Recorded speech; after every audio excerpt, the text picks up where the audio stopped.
share, subscribe, hit the super chat on the way in. Boy, what's going on, everybody? What's going on? What's going on? So, how did I miss this? So, we all were thinking that Iyanla dropped the bomb, the "Would you date a bus driver" bomb, and just left it there, and that was it. I had no idea that Iyanla actually followed up the next week practically, um and had this whole conversation and brought in Dr. Steve Perry, that's the light skinned brother that's on there. um and they had a whole conversation, and then she even allowed for people to call in.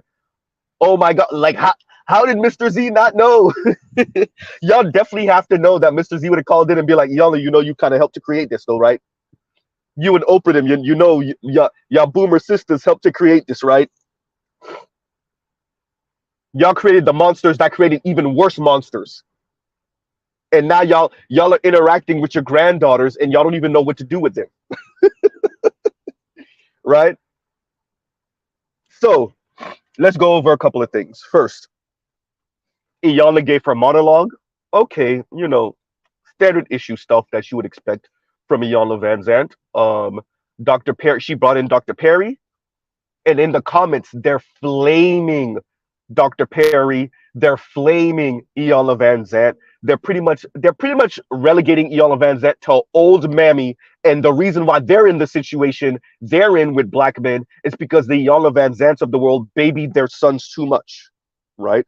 So that's kind of where this is angled. That's the angle at which these women are coming in at. They're calling on throughout the stream. They're calling Iyanla on top of mammies. They're calling this brother who's black racially ambiguous. He looked like a light skinned brother. He looked like all the super light skinned brothers y'all ever seen, like with the wavy hair and light skin. But they're calling him racially ambiguous because you know something Ed says all the time. Black women really think they get to tell everyone who's black. They are the arbiters of who's black. They are the deciding factor of who's black, right? And it's based off of skin tone. It's based off of comportment. It's based off of whether they like you or not. It's based off of who you're having sex with as a black man, right? They get to be the people that give the black pass or take away the black pass, right? So because Dr. Steve Perry speak is just because number one, yes, how he looks, but mainly because of his angle, right? Which by the way, the brother being who he is, and if I'm not mistaken, I think this is the same Dr. Steve Perry that was a principal of a school, and he's worked with black boys, and he's one of the brothers that's actually putting in the work that Ebony K. Williams claims that she's putting in, right? That's the very interesting thing. Dr. Steve Perry is actually putting in the work that Ebony K. Williams thinks she's putting in. He's actually working with black boys and men. If this is the same Dr. Steve Perry, I think it is. Right? So, let's take this moment out to respect Dr. Steve Perry for his angle. He didn't let this go down into a respectability thing, and he stood on his square as a brother. And this is what I respect about him the most in this conversation. He did not let it boil down to a black excellence conversation. Because all the women, even Iyanla, kept on somewhat going in this direction, although she was trying to discipline herself. It kept on getting to well, if I meet him, and this is where Iyanla is going. Well, if I get coupled with him, then we can elevate together, and then we can own the bus company, or we can own this, or we can. And Dr. Steve Perry kept on coming right back to no. We're talking about regular dudes type thing. And I respect him for that. What about if he doesn't? What about if he loses his job? What about if he loses his career? We're black in America. It doesn't take much for you to lose. He kept on bringing it back, right back to reality. Not this, um, you know, looking up at the stars and flying off the planet and all that talk. No, he kept on grounding it right back to what the vast majority of people are living. Not just black people, not just Americans, the vast majority of people. Right? And you got to respect that the brother kept on. He did a pretty okay job for a brother that's not part of the Black Manosphere or anything like that. He did an okay job at defending the position, which is, we're talking about people, regular people. What about regular people? What about regular men? We're not talking about um um this if I meet him and then pretty much, I think the best way to describe it is Dr. Steve Perry was defending the position after Kevin Samuels was asked, would you be with a $40,000 a year man, with a median income man? And then the women would be like, yeah, if he has, motivations to do better. And Dr. Steve Perry would come in right there. That's where Dr. Steve Perry starts speaking at that point and say, no, we're talking about $40,000 a year man, and his money increased with the price of inflation or whatever, right? Or with the cost of living. And you got to respect a brother that isn't part of the Black Manosphere, but that's defending the position the way he did. And he defended that position against Iyanla, against the comments, against the callers. You got to respect that about this brother, right? Now, we don't know how he sounds about other things. I'm talking about this exact conversation. We could be doing war with him in 2 days for all we know. But for this conversation, he did a pretty good job, right? Now, let's move on to something I was saying.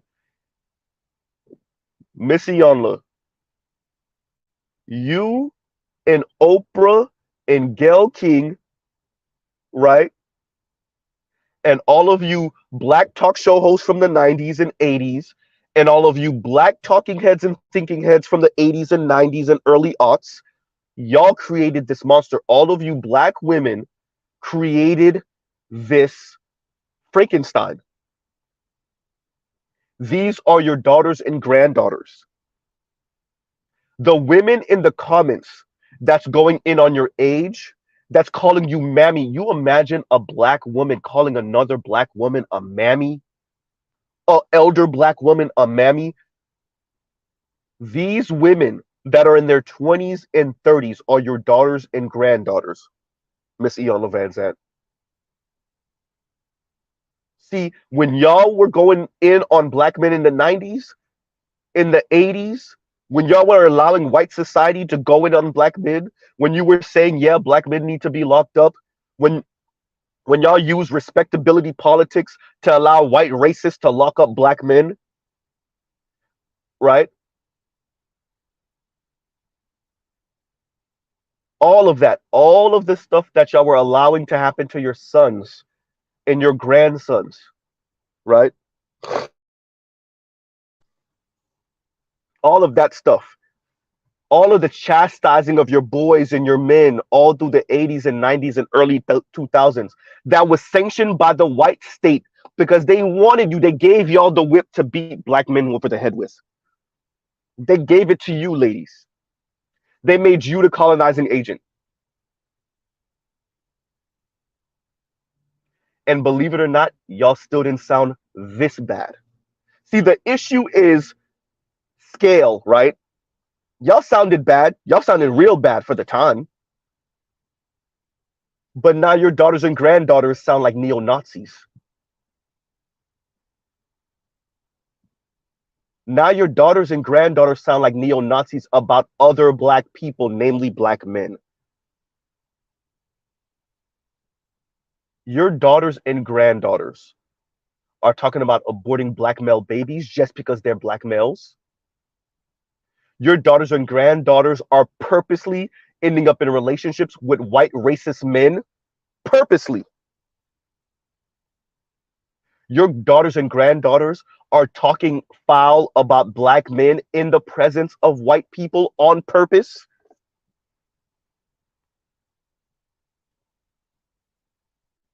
Your daughters and granddaughters are speaking to white racist police officers online, encouraging them to take the lives of black men.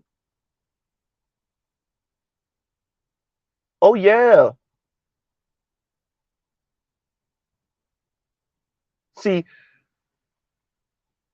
y'all helped to create Frankenstein, and then Frankenstein created an even worse Frankenstein.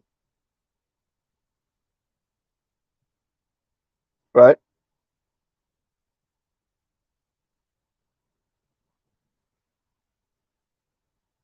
This reminds me about a year ago when Crystalline Karazin was speaking about the Cynthia G's of the world, talking about aborting black male babies. And she's like, "Oh my God, how did we get here? You helped to create this. You helped to create the Yannis and the Paris and the Chrissies, and then the Chrissies helped to create the divested zealots, right? And the Cynthia G's. And yeah, Cynthia G came about just a smidge after Chrissy, but still, y'all helped to create this rhetoric. And now the ground floor is speaking about black men no longer being on this planet. That's the ground floor. That's not radical anymore. We're moving the Overton window so far. Speaking about aborting black male babies is that's lightweight now. You're not even saying anything anymore. That's no longer shocking.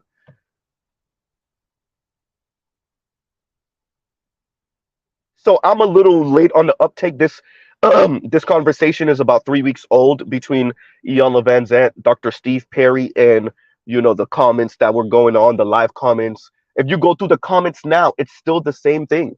The very first comment is a comment along the same lines of like, "Nah, y'all need to tell y'all black sons to step up to our level, black women." Now, here's the kicker. Let's go through a few things.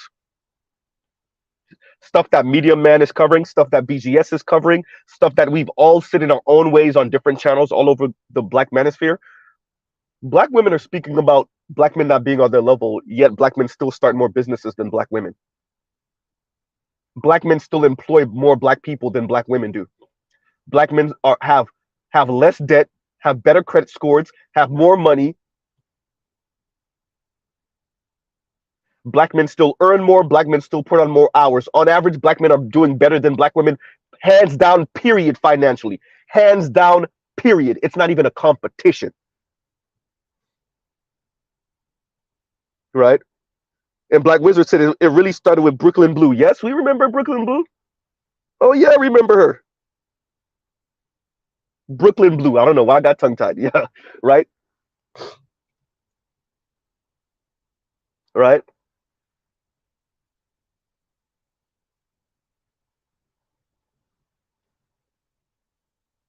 Huh.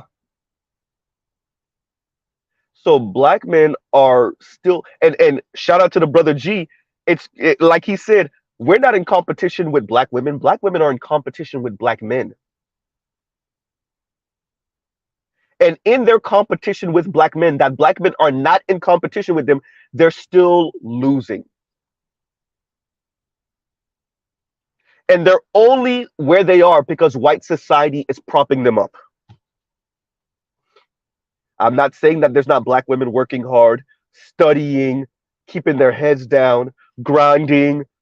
That's not what I'm saying. I'm saying, what would that look like if white society said, "Okay, black people, y'all do what y'all do. We're not giving a dollar to nothing to no one. Y'all get it how y'all get it. If you're employed by us, you get it how you get it. There's no special anything. There's no intersectionality consideration. There's none of that. There's no putting our thumb on the scales for the black women over black men. There's no Goldman Sachs $10 billion money. There's none of that. There's no scholarship specifically for LGBTQ black people or black women. There's none of that. You get it how you get it.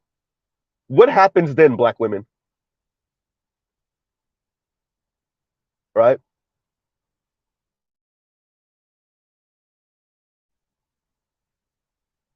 So, as I was saying, Miss Iyanla, y'all helped to create this.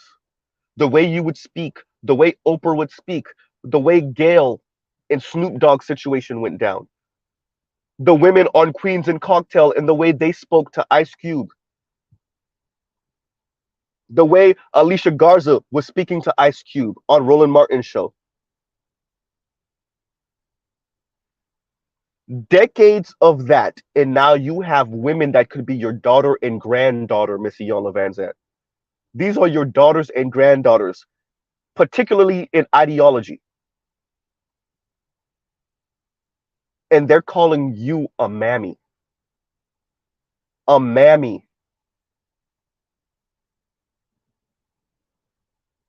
The disrespect.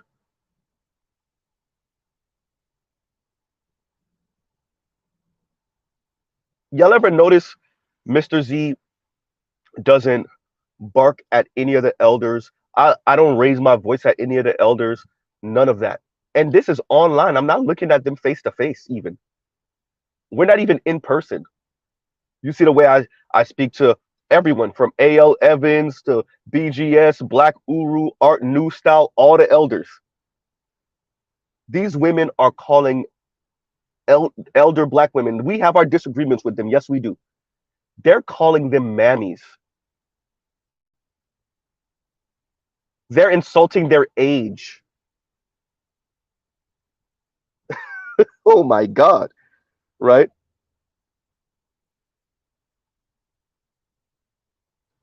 All of this because they can't have the men they want the way they want them.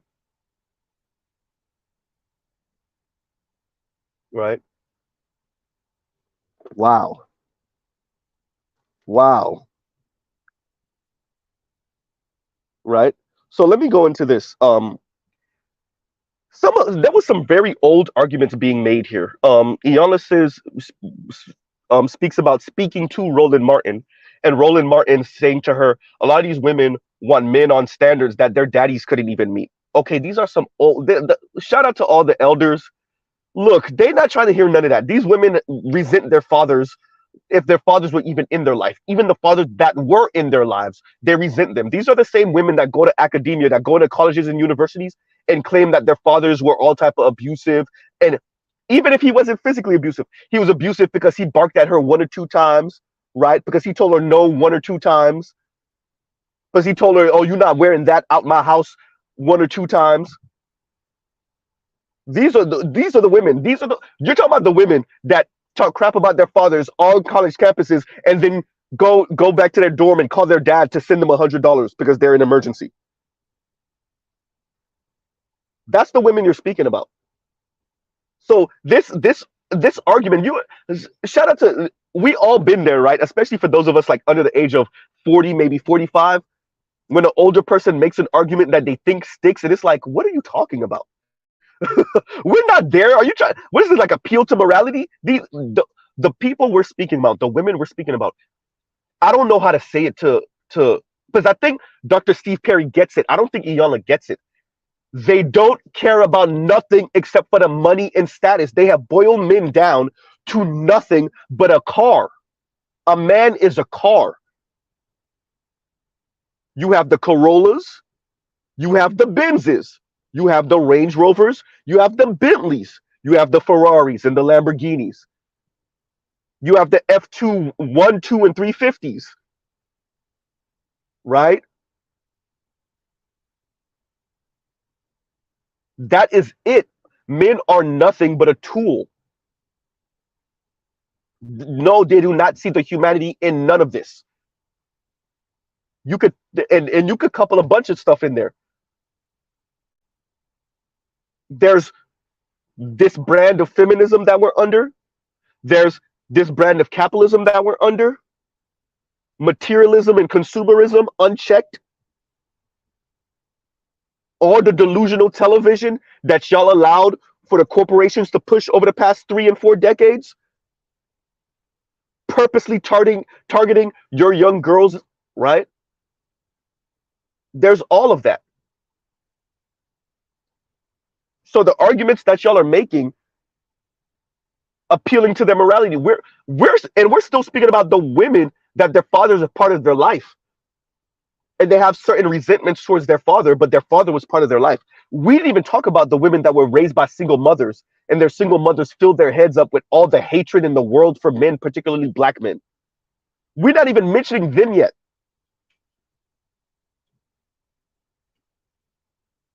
So this argument about, these women, don't y'all want love? No, they don't care for love. Love is, what can you buy me?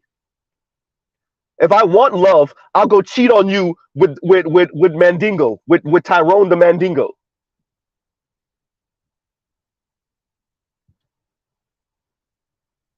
My love can be found in your wallet.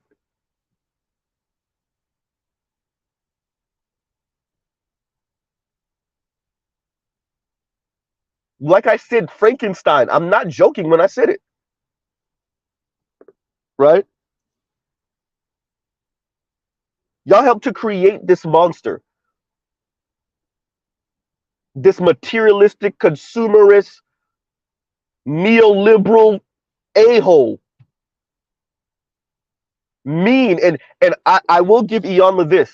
We got to give this to her. She kept on calling these women mean. There's a we because we throw that word around, and it's not even a word adults use, especially adult men. I never hear adult men use mean, right? It's a word you hear children use and occasionally adult women use, but you don't hear men use it. Mr. Z calls these people mean, and they are, and they get off on it. And I want us to put the weight of that word back to where it needs to be. Mean people. These women are mean and they get off on being mean, right? They get off on it.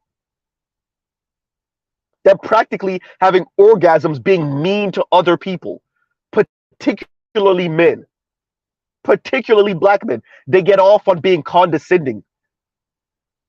They get off with the smug look on their face. They're doing their best rendition of elite white women and elite white men. I would like to direct you back to Ebony K. Williams' face when she was speaking to Iyanla. Look at her face after that conversation when she was giving her own monologue before the Breakfast Club interview. The look of smug, the look of disgust. How dare Iyanla ask me if I would date a bus driver? What am I, a peasant?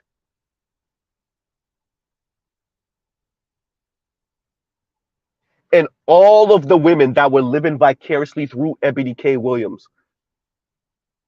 This is something I think Dr. Steve Perry, and he caught it a little bit, but definitely Iyanla missed. And there was a caller that called in and that admitted to this. A lot of women feel like black women, they always feel like they're being told to settle. This comes, and we in the Black Manosphere have already said this, right? It wasn't so much about the Iyanla and Ebony K. Williams conversation. It was black women always feel like they're being told to settle for bum ass black men they think they're better than. Why are we always told to settle for these loser ass black men that we're better than? No white men come pick us up. No Asian man come pick us up. No Latino man come pick us up. We no longer, and this is where the mediocre comes in. We're no longer accepting applications from mediocre loser ass black men. Here's the kicker. Black men that are still doing better than them, by the way. Which Dr. Steve Perry did bring up. Black men that are mediocre, but these mediocre black men are still doing better than the masses of black women, though. And yes, this is another gaslighting technique to tell black men, if you're not on elite white men's level, I didn't say white men, I said elite white men's level, then what are you?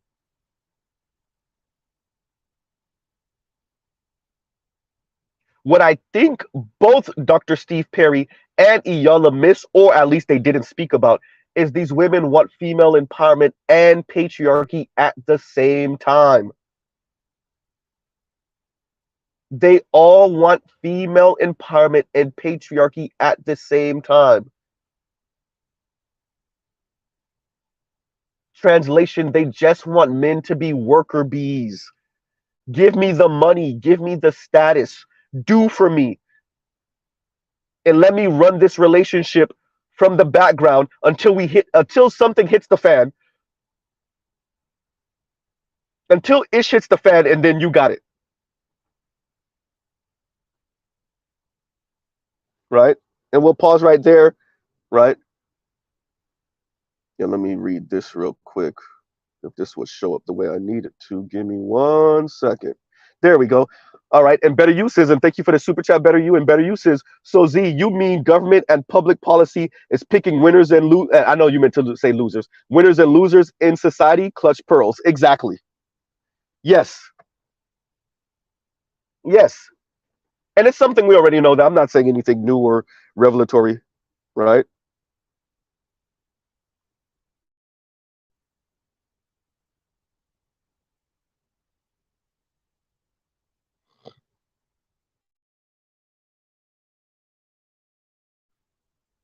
And so this old argument that Iyanla kept on making, right? Appealing to some sense of humanity or some sense of morality, right? Miss Iyanla Van Zant, these women don't care about none of that we're talking about. They don't care about that. Waste of time and energy, waste of breath. Where's my status symbol of a man? Where's his wallet?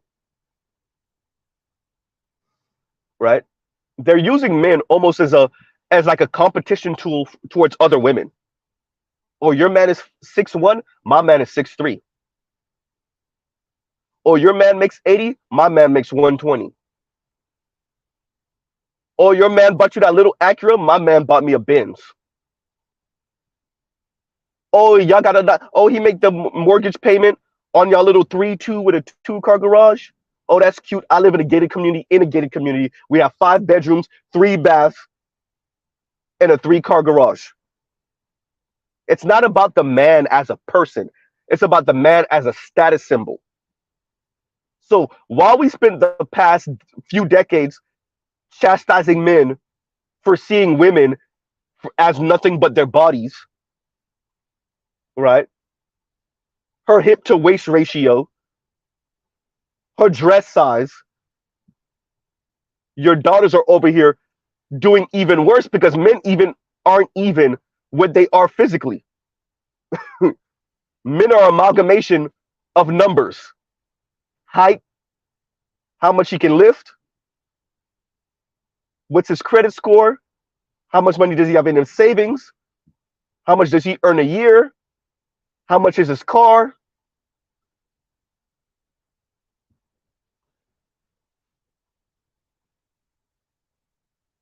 Huh.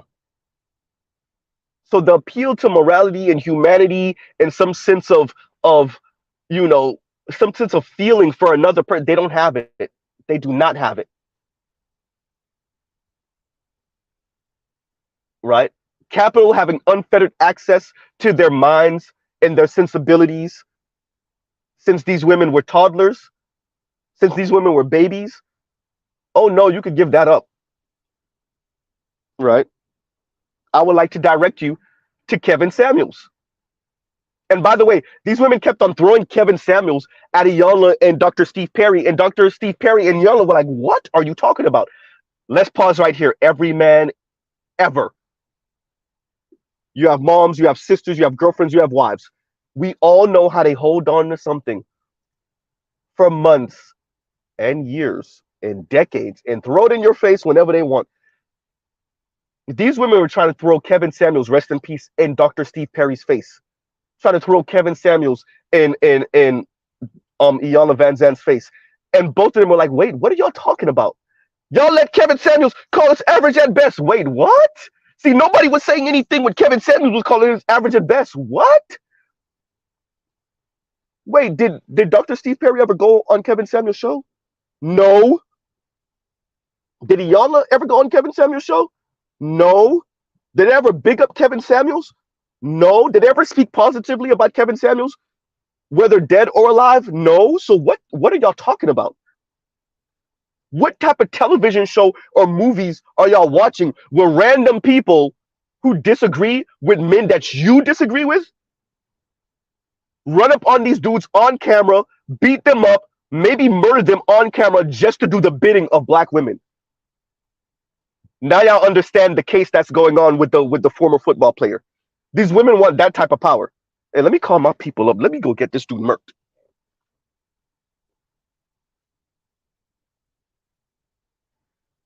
So we were supposed to run up on Kevin on camera while he's recording. You hear something shuffling in the background. You hear somebody break down his door, and we just let off the clip on him on camera just for black women, right?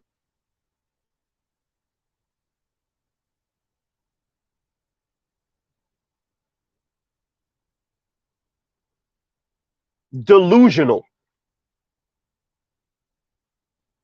Delusional. Right?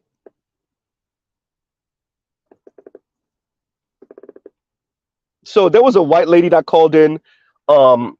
He only kept on asking for a white woman to call in, and she just pretty much said the same thing black women are saying. I have my money, I have my status, and I'm finding myself running into men, white men. She didn't say the race of men, white men, let's be very clear, who I'm outpacing. Ladies, I sit it on the breakdown. They didn't have an answer. Even when they covered it afterward, they really didn't have an answer because they want both. Women, dear Dr. Richard Reeves, these are the second order effects. Y'all thought that women were going to let go of the positive tenets that they felt they were getting from patriarchy if y'all would present them with feminism. And they're like, no, we want both. And the wall that modern women all across the West are running into is that they can't have both and they want both. And they're throwing a 7-year-old temper tantrum that they can't have special and equal at the same time. All of this conversation we've been having about relationships both in and out of the black community, the relationships, excuse me, between men and women in South Korea, in Japan, all across Western Europe, all across America and Canada. The conversations we've been having in all of these countries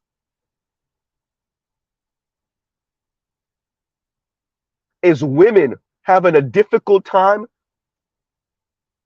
reconciling feminism and female empowerment with patriarchy and male leadership and et cetera, et cetera. They want both. They want the money, but they want their individual boyfriends and husbands to even have more. They want to outcompete you, but still somehow magically, if you're their husband or boyfriend, you still earn more, just to pay the bills, mind you, because her money is her money and your money is her money.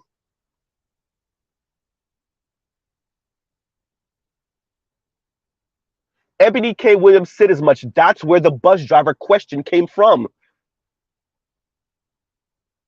Ebony said as much on horrible decisions. Essentially saying, as successful women, we're looking for men of a certain status. She wants to get another man like the white dude she was with.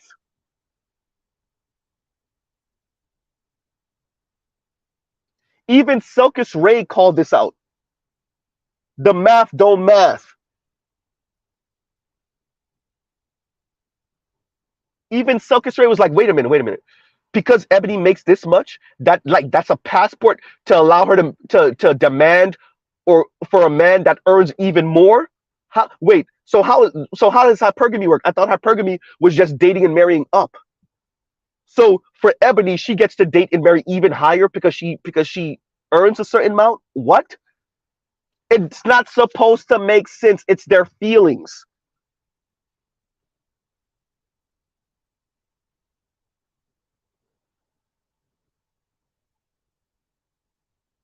How often have y'all heard me speaking in BGS and you'd be like, what? I was like, BGS is not supposed to make sense.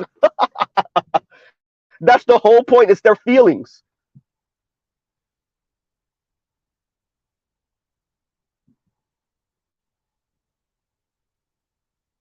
And rest in peace to Kevin. I think that's what Kevin realized. That's why he was able to him them up so much in conversation. Because he knew, okay, this is not supposed to make sense. Let me get right to her feelings. All right, you want a man like this? Okay, what are you willing to give? No, nothing. Okay, how is this supposed to work?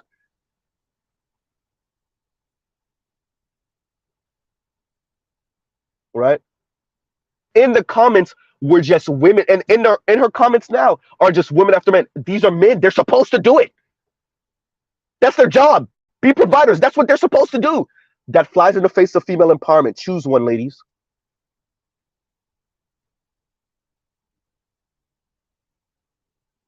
Right? That's their job. It doesn't matter how much I make.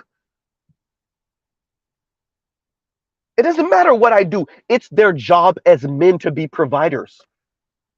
Now, these women don't believe in nothing about no Bible, nothing. Right? They don't believe in any type of hierarchy whatsoever.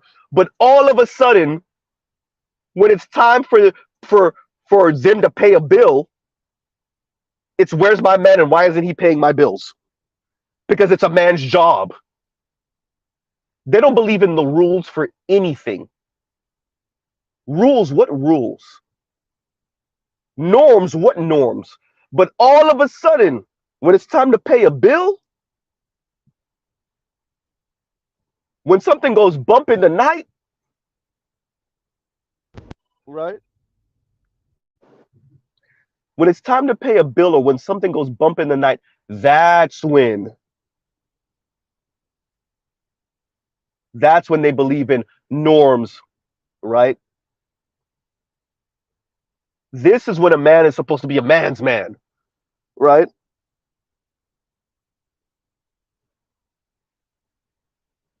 Now y'all understand what Destiny's Child was speaking about. Can you pay my bills? Yep. Perfect song for this. Can you pay my bills? That's all this comes down to. That's actually the perfect song. That song should be playing in the back of your mind for those of you that know that song. That while we're having this conversation, because that's the perfect song for this. Right? Perfect song for this. That's all you are, is a bill payer. And sometimes a pipe layer. Right? So yeah, the white lady calls in and she says pretty much the same thing, which once again goes back to what Mr. Z was saying. Yeah, this is not just a black thing. Women are having a difficult time. Women in developed countries, in air quotes, advanced economies, are having a difficult time reconciling female empowerment and female upward mobility with the accoutrement that came from patriarchy.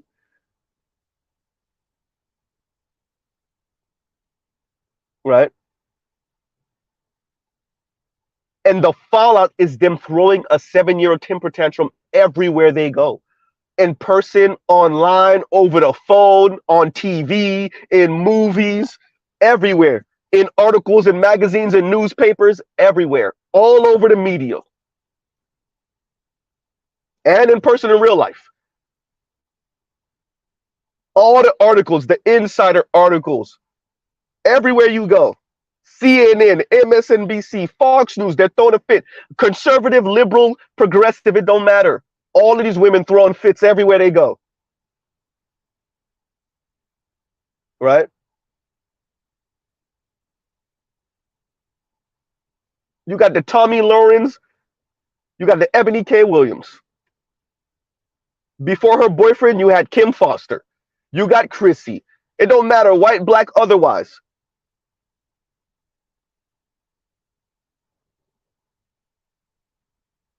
Y'all seen the Latina? Look how I look. I went to the club. I didn't get any numbers. The sister on her,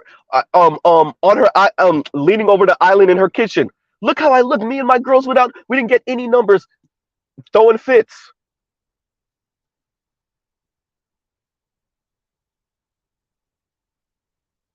Because y'all didn't really tell them what came with equality. Y'all, you did not tell the women what comes with equality. Y'all didn't tell them what actually comes with equality. That's why I sit to FD signifier. Y'all didn't tell them. And waited till women really, really have to sit with what comes with equality. Oh, you think they're throwing fits now? You think they're throwing fits now? Oh yeah, thank you, International Rolling. I forgot about that. Wasn't that in Texas? The matchmaker party where no men arrived. And they tried to clean it up and show that men arrived a little bit later. Yeah, nope. Right? And talking about matchmakers, all the female matchmakers that have to give up and close shop after a while. Right? And they all say the same thing. These women are delusional.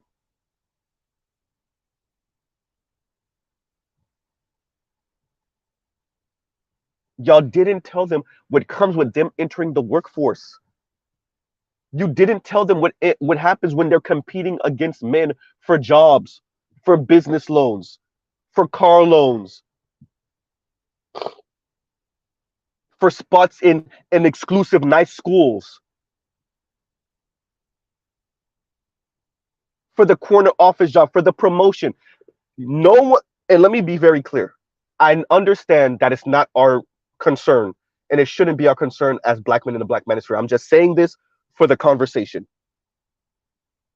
For the most part, no one told women what comes with this. That's why they're throwing a fit. A handful of them figured it out by themselves. A handful of them did have their brothers, their uncles, their fathers, maybe a teacher or a professor that told them, hey, you know what comes with this, right? But for the most part, no one told them what comes with this. What they thought is like I said, they were going to take all the accoutrement from patriarchy and male leadership and couple that with female empowerment, and they would be superwoman. And they're throwing a fit because they're realizing little by little, yeah, no. And when I say throwing a fit, I'm making it seem like, no, they're really throwing tantrums. What Ebony K. Williams is doing is throwing a tantrum. You don't see it because she's not kicking and flailing her legs in the air and her arms in the air. No, but she's throwing a tantrum. What she's engaging in is straight tantrum. Right? What Chrissy's engaging in is a tantrum. What Yanni is engaging in is a tantrum. That's a straight tantrum.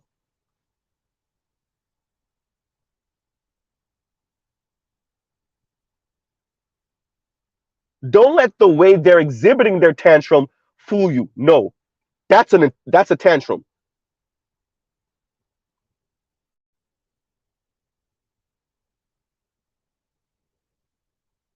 Right?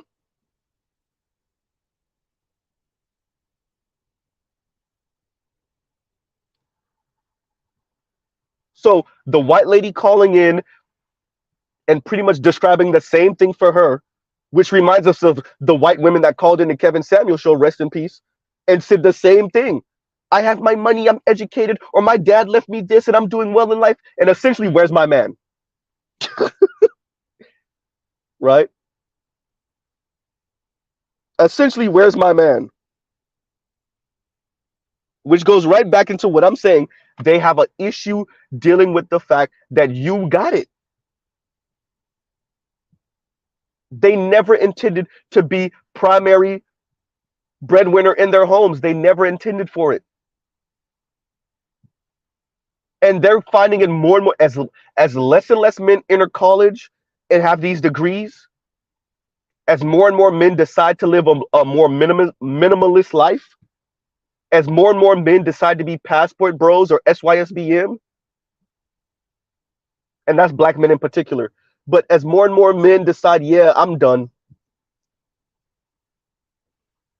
these women are going to be competing for less and less men. That competition is going to get stiffer. Giggity.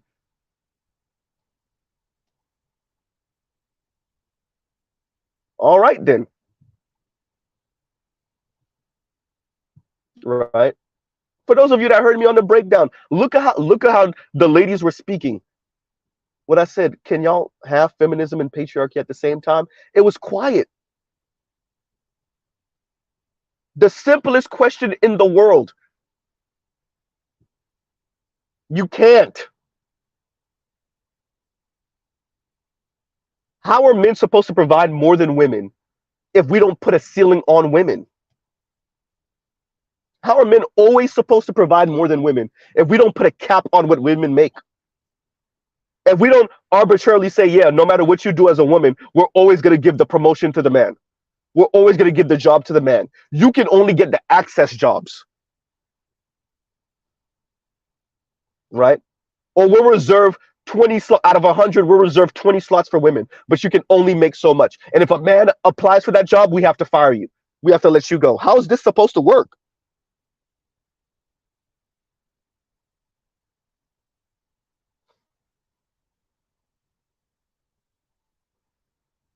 We want, well, oh, it's a classism argument now, isn't it? Wait a minute, Mr. Z, don't you get it? They're supposed to compete all the men they think they're better than, and then reach the mountaintop, and then somehow a Prince Charming, who she didn't see, so she wasn't competing against him, somehow he's in a slot above her, magically. And that's who her husband is supposed to be. Oh, and don't forget all the looks and his height and his charisma and the sex game and all that other stuff. Delusional,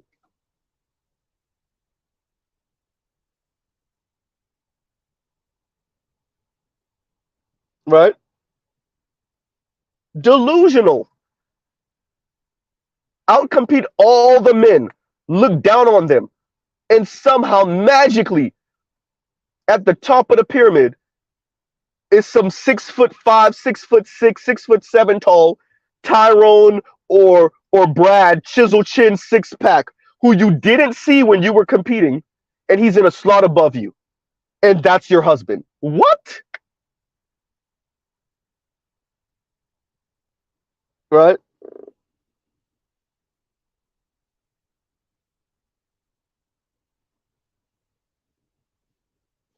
So someone in the comments said this is about education, race, and what did she say? Class, race, and education. Yes, class, race, and education. As more and more women enter college and then graduate college, they think they're of a better class than you, black man. They think they're in a better class than men. This is before we remind them that men, on average, still earn more than women. They don't. It doesn't matter. They're in a better class than you because they have a college education. Right? Y'all like, share, subscribe, hit the super chat. They're in a better class than you because they have an education. Education. Then God forbid she does actually earn a couple dollars more than you. Now you're invisible unless you're exceedingly good looking. She'll put you in the Mandingo, call you at 2 o'clock to come over, 2 o'clock at night to come over category. But if you don't even have that, oh no. Right?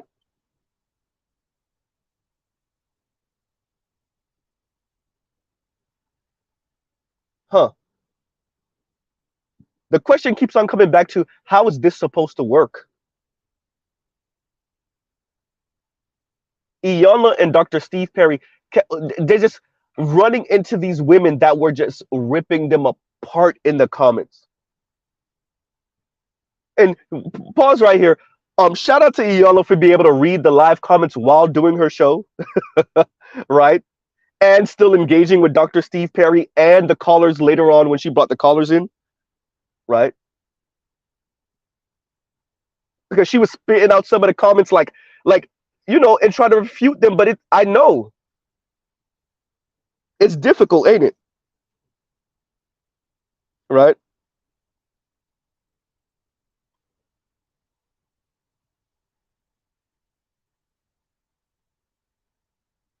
And Iyanla spoke to it. Dr. Steve Perry spoke to it. Look at these catty comments. Look how mean they are. They're just mean. Yes, right? Dr. Steve Perry gives a story about being on the train and a brother that was dirty. You could tell he does construction work, and his phone rings, and Dr. Steve Perry glances at his phone, and the man answers his phone, and before he answers, it says "love of my life." And when the man answers the phone, it's a FaceTime, and it's his wife and his daughter on the other line, and their faces lit up and blah blah blah. And I'm listening to Dr. Steve Perry give this story, and I'm like, these women don't care nothing about that. What they care about is what house is that woman living in. Screw whether she's happy to see her man, right, and he's happy to see his woman and his daughter. No, how big is the house she's living in? Because he's literally a dusty, and we're gonna reserve the right to call him a dusty depending on how big that house is. And the fact that he's taking the train and not driving the car probably indicates that he's a dusty. On top of being dusty because of the line of work that he does. Yeah, that's the type of people you're dealing with now. See, even the aristocrats across the planet right now, particularly in the West, but in America in particular, they know better than to condescend and look down on people in their face. If you were to interact with Chelsea Clinton right now, I guarantee you she wouldn't be speaking to you like she's above you. I guarantee you she wouldn't. I guarantee you the Bush twins wouldn't either. I guarantee you. I put money the Obama daughters wouldn't either. Put money. But these women, they can't help it. Because they want to channel their inner elitist aristocratic, excuse me, white man and white woman. They want to go back to the centuries they feel like they missed, the Victorian era, the Regency era. They want to go back to that and be some queen, having her servant wave the fan for her while she looks down on everybody else.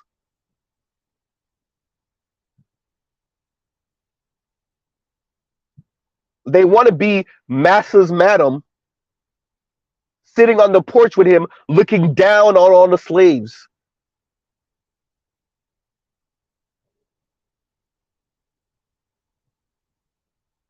Right?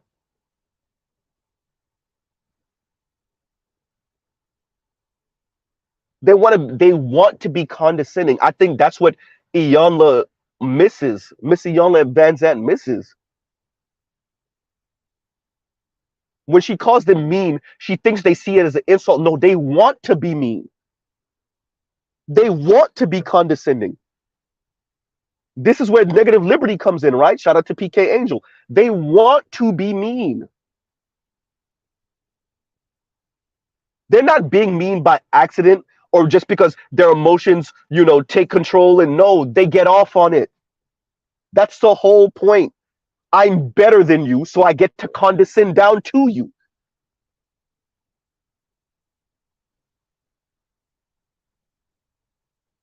I get to be catty. I get to be insulting. Right? What all the rappers say, you do what you do what you can, I do what I want, I do what I want, right? It's a power game. You do what you can because that's all you can do. And because I have power, because I have status, because I have wealth, I do what I want.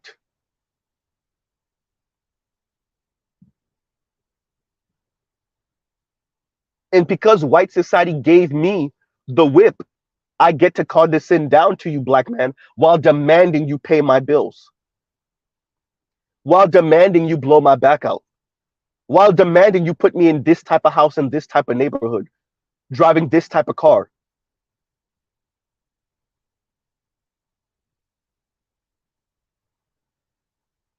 That's who you're dealing with now, right?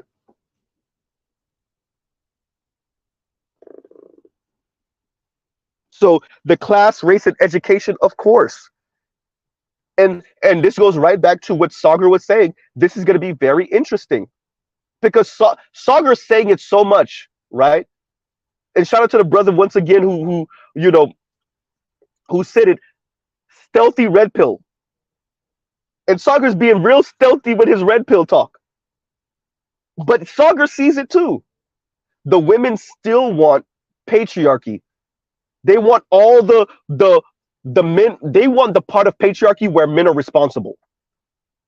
I should have said it like that earlier. I was trying to find the words. I think that's the best way to say it. They want all the parts of patriarchy where men are still responsible and accountable, but then they still want female empowerment.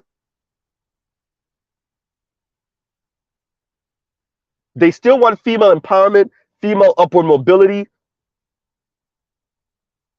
female freedom and liberty, but men still have to be accountable and responsible, right? Men still have to be accountable and responsible, but women get to be free, right?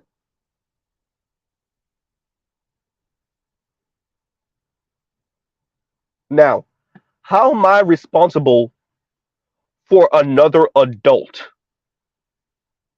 Huh. And this is not even an adult that you're raised. We're not talking about the relationship between parent and adult children. No, no, no, no. She wants to be free. She wants to do things that she wants to do, how she wants to do it, when she wants to do it. But whatever goes wrong is my responsibility as a black man. What?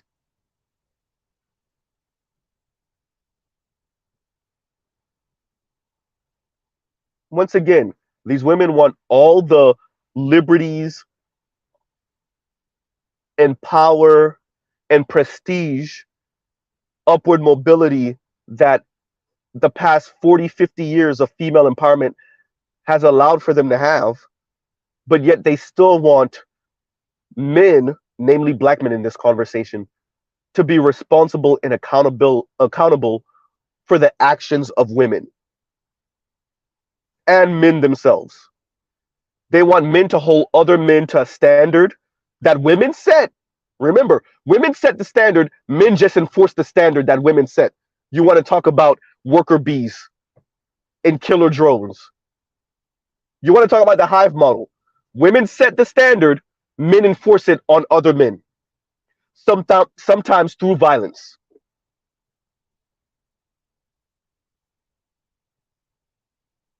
Huh.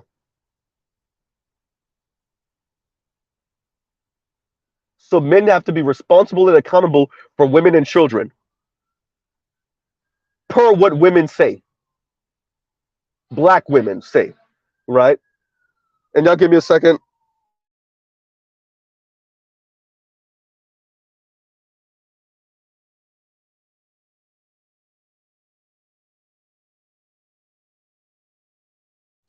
Loud background, y'all. My apologies.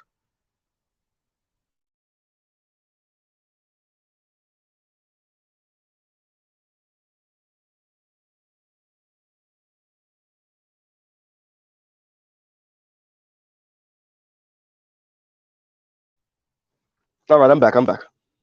But yeah, so this conversation, I suggest everyone watch it. It and watch it mainly for the callers at the end, but for those live comments. This is definitely one of those videos where you're not going to be blown away about some the things that Iyanla says, or even that Dr. Steve Perry says necessarily. But it's the comments. You're not going to be blown away by the live comments either. But it just reinforces what we say.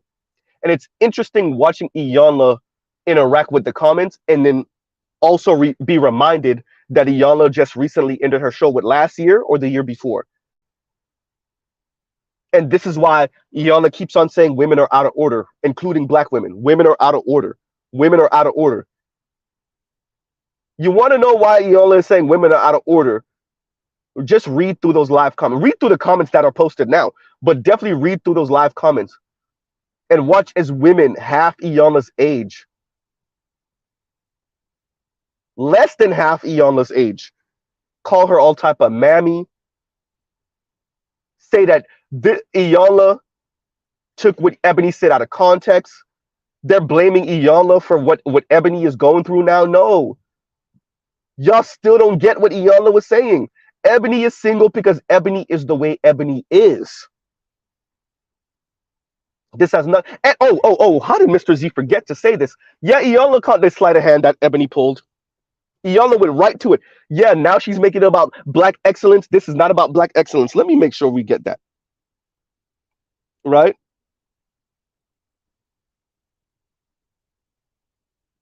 Wait a minute. Yeah, exactly. It's in my the link is in my description for all of you that need to find it. Right? Dreddy Bean, the link is in my description. Right? So Iyanla caught it also. Iyanla says it. That's not what we're talking about. And so what did Mr. Z say? Why is Ebony K. Williams still single? That's the conversation. The conversation is, why is Ebony K. Williams and black women of her class, of her ilk, the black women that Ebony K. Williams represents, why are they single? That was the conversation. Now Ebony wants to speak about black excellence and black upward mobility and black wealth and black power. No, no, no, no. That's not what this conversation was about. And that's not still, quite frankly, that's still not what this conversation is about. The petite bourgeoisie of black people, black women, black educated, elite, connected women like Ebony K. Williams, why are they single? That's what this conversation was about. Ebony switched the conversation up because she does not want to speak about why she's single, because she's insufferable, and other black women like her are also insufferable She don't want to talk about that. She wants to make this a black men ain't on my level conversation and then make this a black excellence conversation. That's not what this is about. You don't only date black men. You were engaged to a white man. And I kept on saying that Ebony K. Williams has never been married. Yes, she has. I don't know why. I know she has, and I still continue to say she's never been married. She don't act like a person that's ever been married, but that's besides the point, right? So yes, Iyanla caught that also, and it's funny because wherever you go, you see tens of hundreds of thousands of views when it comes to the Ebony K. Williams Iyanla Van Zant conversation. Meanwhile, Iyanla Van Zant's actual video with her talking about this after the fact didn't even break 50,000 views. I don't. If I glance, I think it wasn't even 50,000 views. Right? It wasn't even 50,000 views. The conversation with Iyanla Van Zant and Dr. Steve Perry. Right? And let's pause right here. Let's read the super chat. And better use is, imagine how miserable those types would be if they got what they wanted. They're missing something, searching to be whole through materialism. Sad, really, bro. It's because they never questioned what was sold to them. They never questioned it. They never questioned white racist elite men selling them on materialism. You talking about the people that raped and pillaged the planet, that are attempting to maintain their economy and their status above everyone else. Y'all are talking about the Milton Freemans of the world and the Henry Kissingers of the world, the Ronald Reagans of the world. That's the type of men y'all are speaking about, that y'all have adopted their worldview, and now you wonder why you're so goddamn miserable. Right? The Brzezinskis of the world. Those are the type of men y'all are speaking about. That you and they can think like that because they were already on top. Right? But all of these women, particularly black women, that have adopted the worldview of a Milton Freeman, or the worldview, or fine, you want to talk about a woman, Ayn Rand. You adopted the worldview of Ayn Rand, and then you wonder why you're so damn miserable. Right?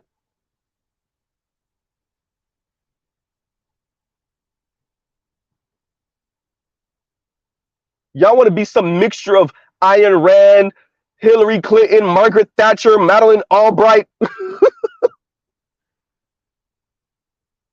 Right? Dilma Rousseff in Brazil, with a dash of Mother Teresa as a sprinkling so you could claim moral high ground. Get out of here. Golda Meir, Benazir Bhutto, name them. Right? Once again, with a sprinkling of Mother Teresa on the top so you could claim moral high ground. Acting like you Winnie Mandela. No, you're not. Right? We done held it down. You are not Betty Shabazz. You wouldn't hold it down for anyone. You barely holding down your temper tantrum. Holding down what? Holding down. We holding down the black community. Yes, you are, but not in the way you think.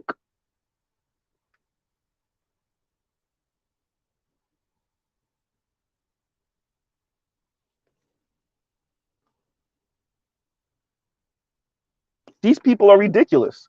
So yes, Iyanla caught that sleight of hand that Ebony pulled, going from talking about women like her and why they're so goddamn single, to now we're speaking about black excellence.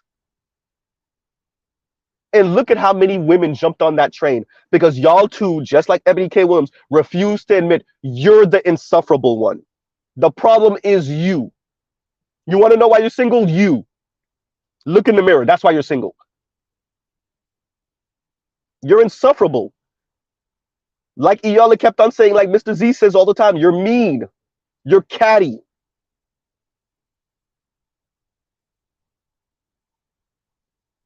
and you've adopted the worldview of the men that helped to destroy the world, socially at least.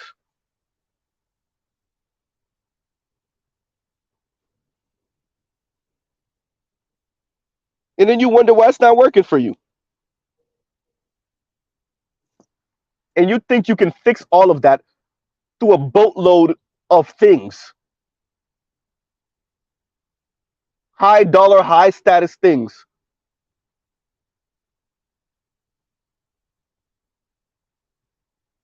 Huh. Like I keep on saying, just eat the box. Go find you another woman and eat the box.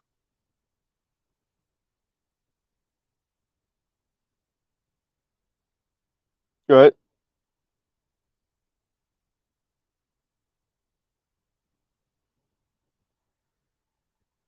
Just eat the box. So, Iyanla, we already have our issues with Iyanla. We disagree with her for, different reasons.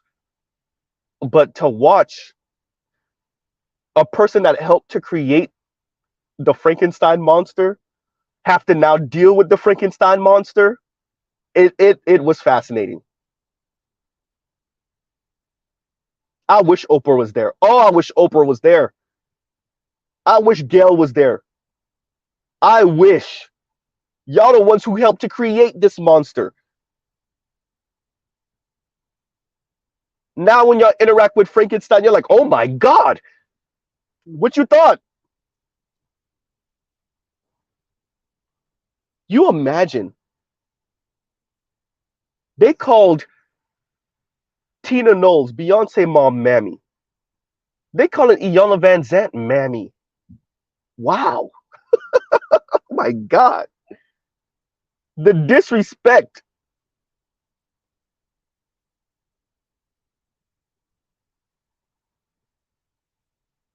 The disrespect.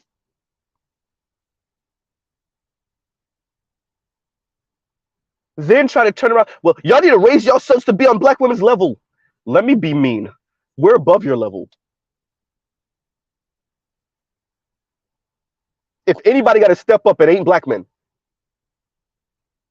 One, black men in college because they realize it's a sham. If you don't want to be an attorney or a doctor or go in there for a particular career path, sham. You want to be a politician or something like that? If it's not for that, sham. Why are so many black men being recluse and staying to themselves because we have women like this walking the streets? We're ahead of you, ladies. If y'all really want to have the conversation, raise black men. Stop saying raise black men to be on our level. Say what you really mean. Raise black men to be our maids, our do boys, our overglorified guard dogs, our walking wallets. Raise them to bow to us. Say what you really mean. Raise them to be on our level. Say what you really mean. Raise them to do for me. Raise them to essentially be the brothers of homegirl that sent her brothers over there to get killed by the football player. Now she understands, looking like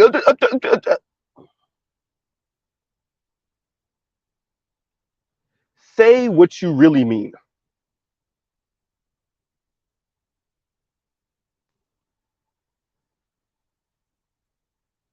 Let me say this again. Black men still earn more than black women. Black men still have better credit scores than black women. Black men are in less debt than black women.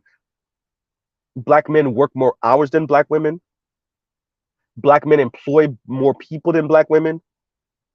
Black men still have, oh, excuse me, still have more businesses than black women. Huh. Black men have better savings account than black women. So what's all this talk about raising black boys and black men to be on black women's level? What's all this talk? Okay, black women have more homes than black men.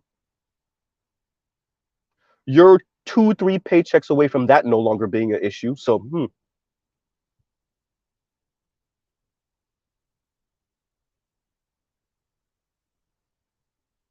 all this talk. Shout out to the Raunchy Report. Shout out to the brother G. Black men been winning the whole time.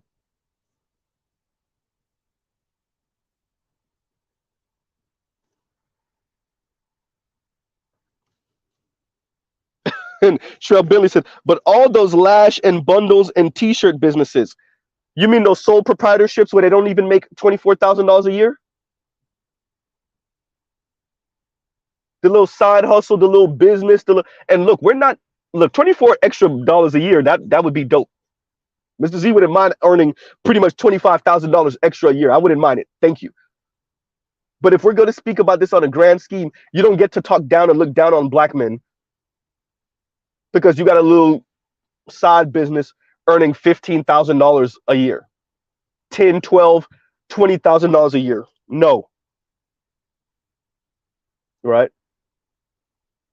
And y'all not even being honest that y'all starting these businesses because y'all getting fired or let go, or you can't take it no more because the racist white man and racist white woman at your job are condescending and belittling. Oh, wait a minute, Mr. Z, kind of like they are, kind of like these black women are.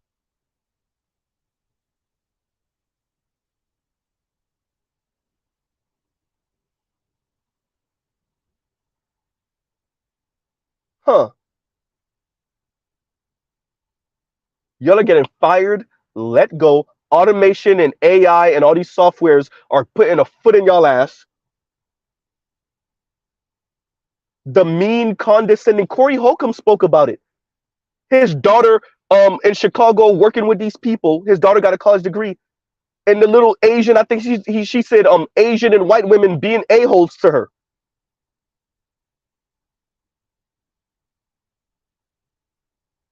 Come on, that's why y'all starting these little side hustles and businesses. Not, it's not just that you want to. You feel like you have to. You're not being honest. We start more businesses than black men. Oh, sorry. We have the fastest growing rate of businesses. Notice the trickery of words. They didn't say they have more businesses. They have the fastest growing number of businesses. Okay, whatever that means. Right? And Black Uru, thanks for being in here, Black Uru. And Black Uru says Iyala took a dairy or was it diarrhea? So how would that be like diarrhea? Okay, she took a diarrhea. We gotta just say diarrhea. Diarrhea ish on the living room floor, and is now trying to cover it up with a white throw rug. Yeah, I called it out earlier. Black, I called it out earlier. She created her and Oprah and all of them helped to create the Frankenstein monster that they're all trying to ignore now. And every once in a while, when they interact with Frankenstein, they're like, "Oh my God, how did we get here? You. That's how we got here. You helped to create this monster." She Iona acts like there's not video of her speaking about Shahrazad Ali. When they told y'all the internet is forever, what y'all thought they meant?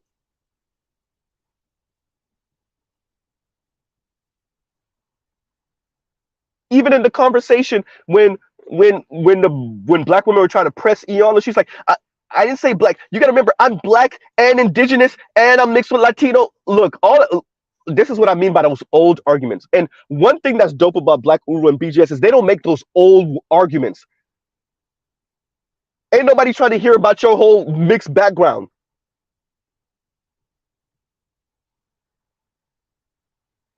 Plus, that doesn't take away from the energy that these women are hitting you with. As a black woman, as a black presenting woman, they feel like you're supposed to be on their side and you're supposed to be hitting black men over the head about how horrible black men are and how they're lacking and how they haven't built and have pretty much how they haven't made black women elite, rich white women. That's what this is about. They feel like you betrayed them. They're mad because they feel like you set excuse me, They're mad because they feel like you set Ebony K. Williams up with the question, and then they're mad that you're standing on it. They feel like you betrayed them, you backstabbed them. Especially the fact that you helped to create them.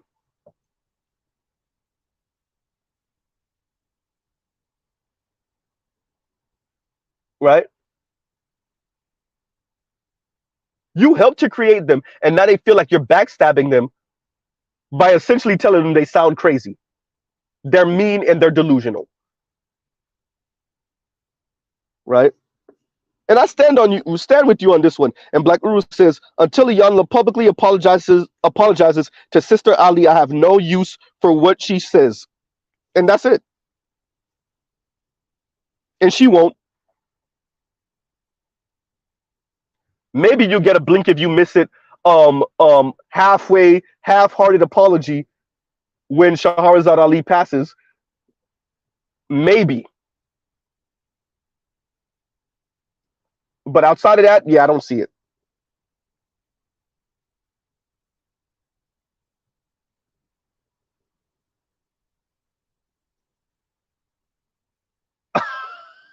Trail. That's a rapper line. Ooh. And Trail says, that's why Lot's wife is now a table condiment.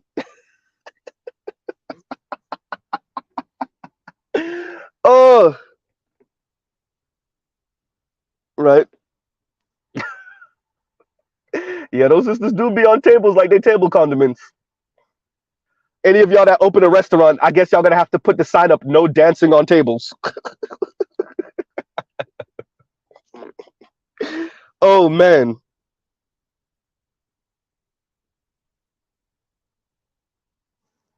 Right. And so yeah, so Iyanla's helped to create this monster.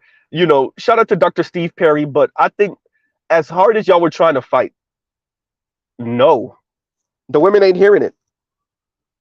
The ladies ain't hearing it, and y'all helped to create this monster, right?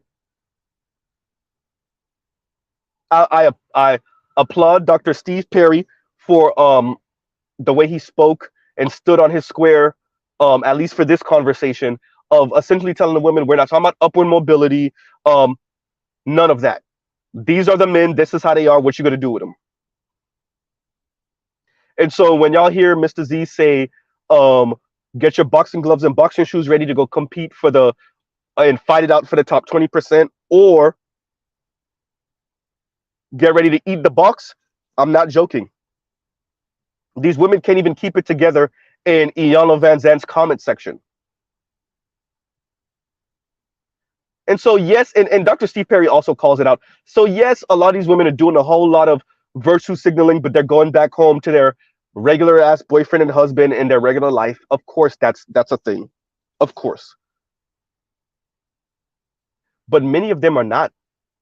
And that's okay. Mr. Z's issue is not that these people are going back home alone. Quite frankly, I think they're deserving of being alone. I don't think companionship and love is something that people that should just be given away freely. No. I think you make yourself lovable and people love you. You make yourself likable and people like you. Right? This is not looks where you can't really do something about it. This is not your height where you can't really do something about it.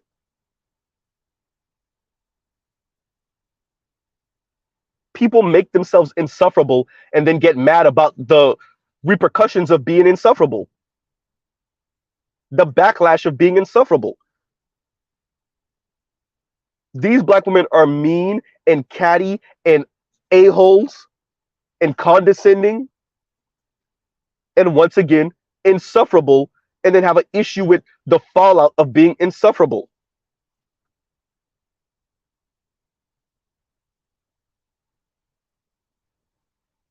Right?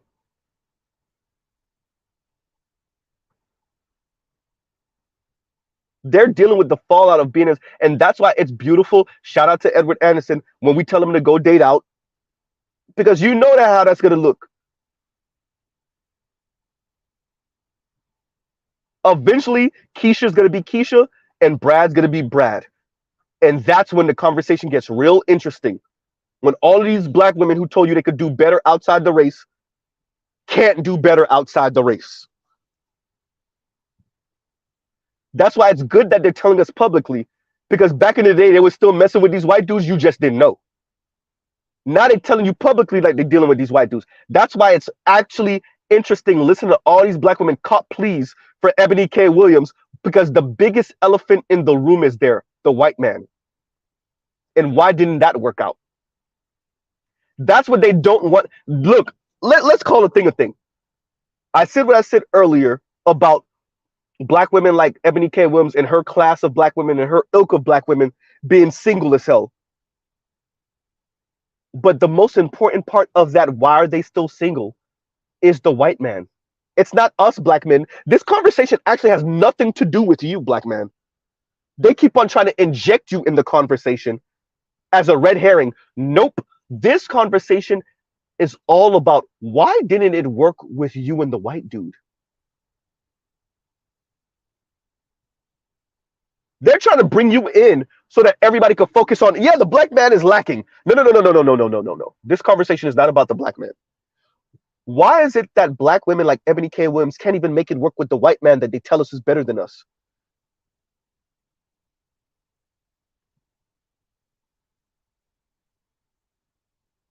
Right? The white man is better than us. He shout out to the media man. He played just a series of clips of black women telling you how the white man knows how to appreciate them and treat them better, and et cetera, et cetera. And he's not afraid of their power, and he's not intimidated by them, et cetera, et cetera. And all of these black women getting played by white dudes left and right, playing themselves in relationship with white dudes left and right, getting dropped off at 2 o'clock in the morning by white dudes left and right, getting sent home in Ubers by white dudes left and right. The beauty of the internet is that these women's pride and ego is so huge that they're walking around with blowhorns telling us how much better the white man is and how he appreciates them. 2 years later, 6 months later, then they're writing articles on the Insider telling us how much the white dudes are piping, telling them they don't want a relationship with black women or this individual black woman, and then she sees him walking on this college campus holding hands of somebody else that's not black. Ooh, damn. That's the part that Crystal and Karazin and Chrissy and Themis ignored.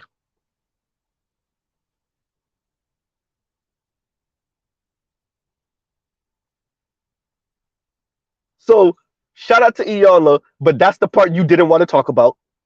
Dr. Steve Perry, I know you saw it. You didn't. Well, actually, Dr. Steve Perry actually did bring it up. He did bring it up. He did. He did. Let me give him his credit. Yes, he did. Yes, he did. He called it out. He called it out. You talking about this black excellence? Meanwhile, you over here with the white dude. Yeah, yeah, he did call it out. Let me give him his credit. Right. So that's what this is really about. So the Ebony K. Williams class of black women condescend down to black men for not being on their level. Then also they can't make it work with white men. Huh. So let's get this right. Educated, well spoken, connected, attractive enough, rich enough. Huh. And you can't make it work with black men or white men. You're divorced and you were engaged and it fell apart. You had the rich white man, it didn't work. You had the artsy whatever type of dude, I don't know the race of your ex-husband, it didn't work. But you called him artsy, he was one of those types. And you said yourself it's because you were hyper focused on your career and you didn't know how to be a wife. Okay, fine, granted, we'll take all of that. Right?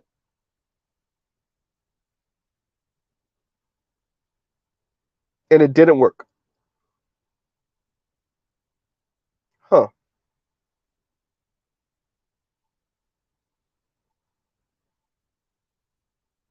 And somehow, this is about black men lacking. You, the other black women you represent, the other black women living vicariously through you, all saying this is because black men are lacking. Right? Yes, that exactly, Indigo Flow. You're not on my level. Isn't that punching down? I thought that wasn't cool. No, it is cool if you're sanctioned by the state to do it to black men. It is cool.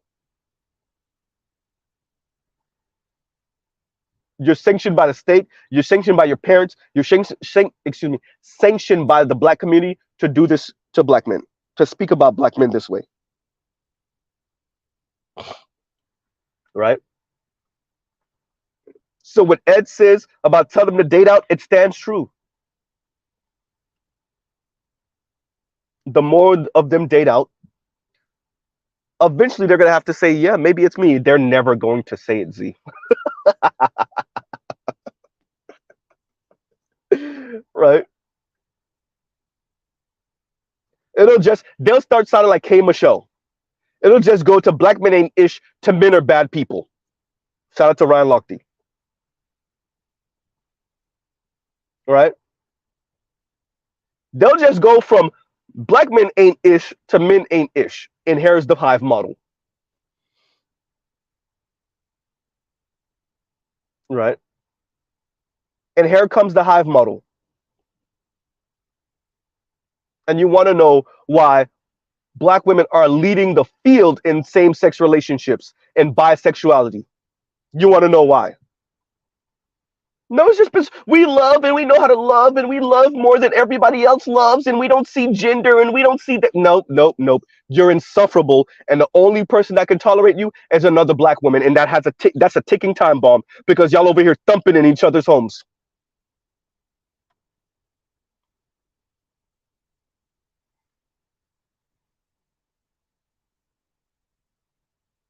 It's not biological, right? It's not physiological that black women are making themselves insufferable. You make yourselves insufferable. Your mothers make you insufferable. The state helps to make you insufferable. That's white people, y'all. You don't come out the womb insufferable. You don't come out the womb mean. You don't come out the womb condescending. You learn these behaviors and you stick with them. And no matter how much you run into the wall, that's the consequences of the way you think and feel. You continue to engage in this.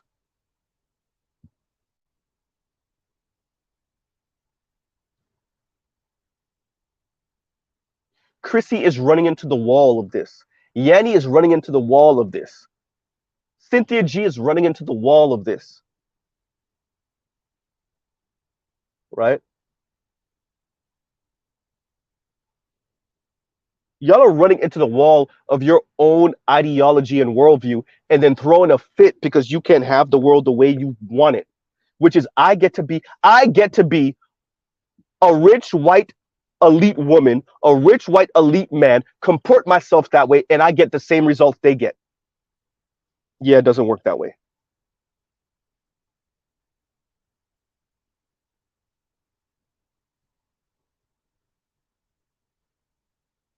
Mean, condescending, belittling a-holes, mad at the world because the world won't bend to their will. And one of their favorite statements, white women get to do it. Why do white women get to do it? Why are black women the only ones told to settle? And the one young lady that called in, that said it. Pretty much, we're tired of being told to settle, right? So all of these extra average regular black women living vicariously through Ebony K. Williams when your boyfriend earns more than you. Your husband earns more than you, but you challenging your inner Ebony K. Williams. when the actual man you have to interact with earns more than you do.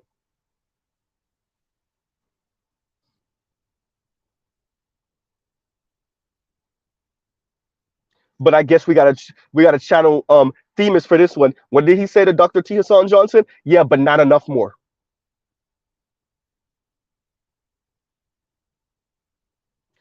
Imagine that 50 years out of Jim Crow, on paper at least. 50 years out of Jim Crow, and black women are telling you you don't earn enough more than them. That's for the ones that know better. They're saying you don't earn enough more. The ones that are, don't say it, Mr. Z.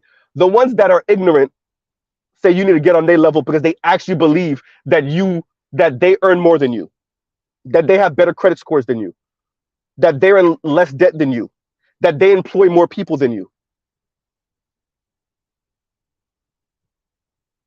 The ones that don't know better talk like that. The ones that do know better say, yeah, you earn more, but you don't earn enough more. You earn more, but you're not race loyal. You earn more, but you don't contribute enough to black women. Now you got Shirley Shepard talking about essentially rent a husband. I don't need to have sex with your man. I just need him to help me move this refrigerator.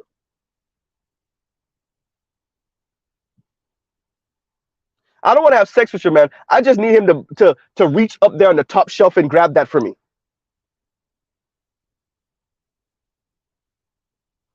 I don't want to have sex with your man, but I need to have my light bulbs replaced. I have the light bulbs. I just need somebody to put the light bulbs in for me.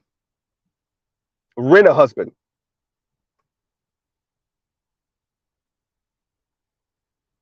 Huh.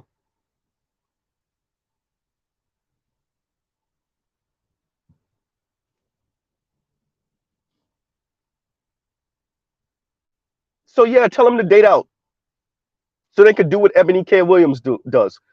Have failed relationships with white men, and then still somehow black men are brought into the mix for some verbal abuse. Have failed relationships with white men, Latino men, Asian men ain't checking.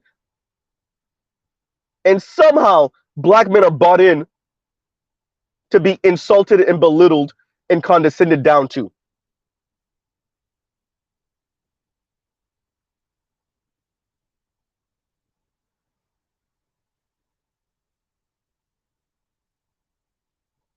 Right? Have air quotes situationships with white dudes, be the bust down for white dudes, be the 2 and 3 o'clock a.m. session for white dudes, be his little toy while y'all both at college acting like we don't know, acting like black men don't know. Have all these situations with white and Latino dudes. You and the Latino dude began it on lunch break at work. Have all these situations with these non-black guys, but then go on camera and talk crap about black men.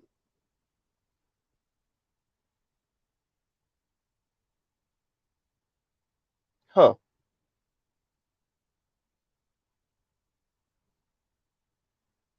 And speak about how white men aren't intimidated. Hey, the colonial mindset is real, y'all. So Asian women, black women, all reciting their version of the colonial mindset. Imagine a black woman telling you, white men, because they have all of this stuff, they're not intimidated by black women. So when they're in a relationship with black women, they don't feel the need to bring black women down to size. Let's say you're right. Okay, granted, let's say you're right. You're wrong still. It's not that the white man doesn't feel the need to bring you back down to size. You know better when you enter the door. Uh-oh. Whoops. It's not that he's not trying to compete with you. It's that you're not trying to compete with him. You're the colonized dog, not him. Mr. Z, did you call black women dogs? I didn't call black women dogs. I'm calling black women that think like this dogs because they're the ones that go. You're the one who walks up to him with your head down. You're the one who's looking to be pet. I know what I said. I know why I said it. You. And the white guys are online saying it. That's the point. The white guys are online saying it. The little skit that was circulating last year or earlier this year, last year, with the white guys saying, made a whole funny bit about black women talking crap about black men when they're dating him. The chubby white guy, this dude is like frumpy looking white dude telling you black women stop putting me on a pedestal when you're dating me. Gary Owens making little side comments about how black people look at him compared to his wife, saying, "No, I come from trailer park stuff. She's the one who comes from the nice family." The white guys be saying it.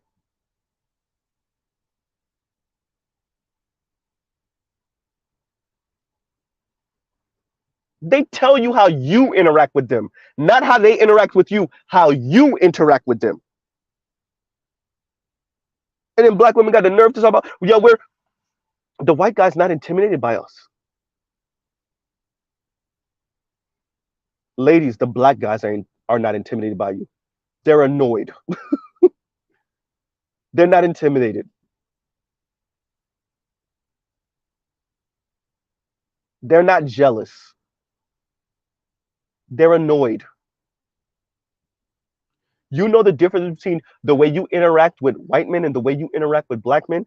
You know that nothing you will ever do in your life will equal his white skin. So you don't enter any situation with him being condescending. Your degree don't matter to him, and you know it. So you don't enter the situation talking about your degree. Your status don't matter to him, and you know it. So you don't enter the situation speaking about your status. The nice things you can buy don't matter to him. So you don't enter trying to gaslight him about all the nice stuff other men have bought you or that you're able to buy yourself. You know his white skin trumps any and everything you will ever accomplish in your life. You feel that way. Right? And so when you enter a situation with a white dude, you keep your head down. You play your part, right? And so, summing this all up, Iyanla and Dr. Steve Perry had a great conversation. Um, there's going to be parts that y'all really disagree with, that I really disagree with, but the overall conversation, the important part was the live comments. Yes, of course, there were black women that were agreeing with Dr. Steve Perry and Iyanla, so let's not act like it was all it wasn't. But the majority of them, I would argue, in the comments, oh no, they weren't having it.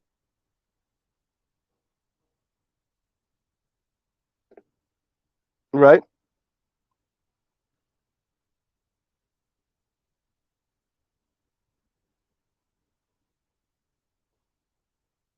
Yep, that's the one. That's the one. Indigo, and Indigo says Jeff joked that he was dating a black woman, and she talked about how black men cheat. He told his black homie, and the homie was like, "You know what you have to do. You got to do. You know what you got to do. You got to cheat on her for the culture." Exactly.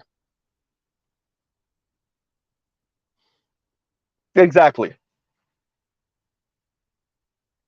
Meanwhile, any of us that have been around any white dude worth a damn that got the smallest amount of charisma ever, he running through all of them. White women, black women, Latina women. And we're not even talking about a white dude that has like black swag, your regular smegular white dude. As long as he's not ugly, he gets to wave around that white status.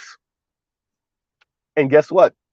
And they telling you white dudes don't cheat or black dudes are the cheaters. I'm not saying brothers ain't doing numbers. Brothers are doing numbers.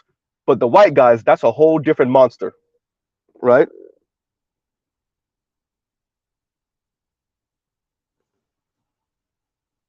Right?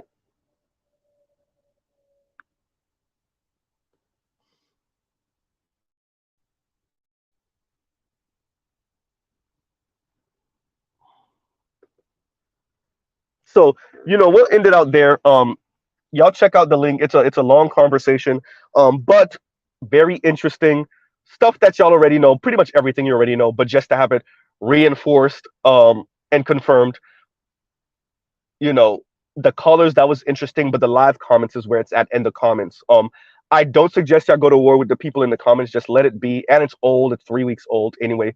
Um but yeah, so this is the way they think. We're in 2023, y'all. This is gonna be an interesting next few decades, right?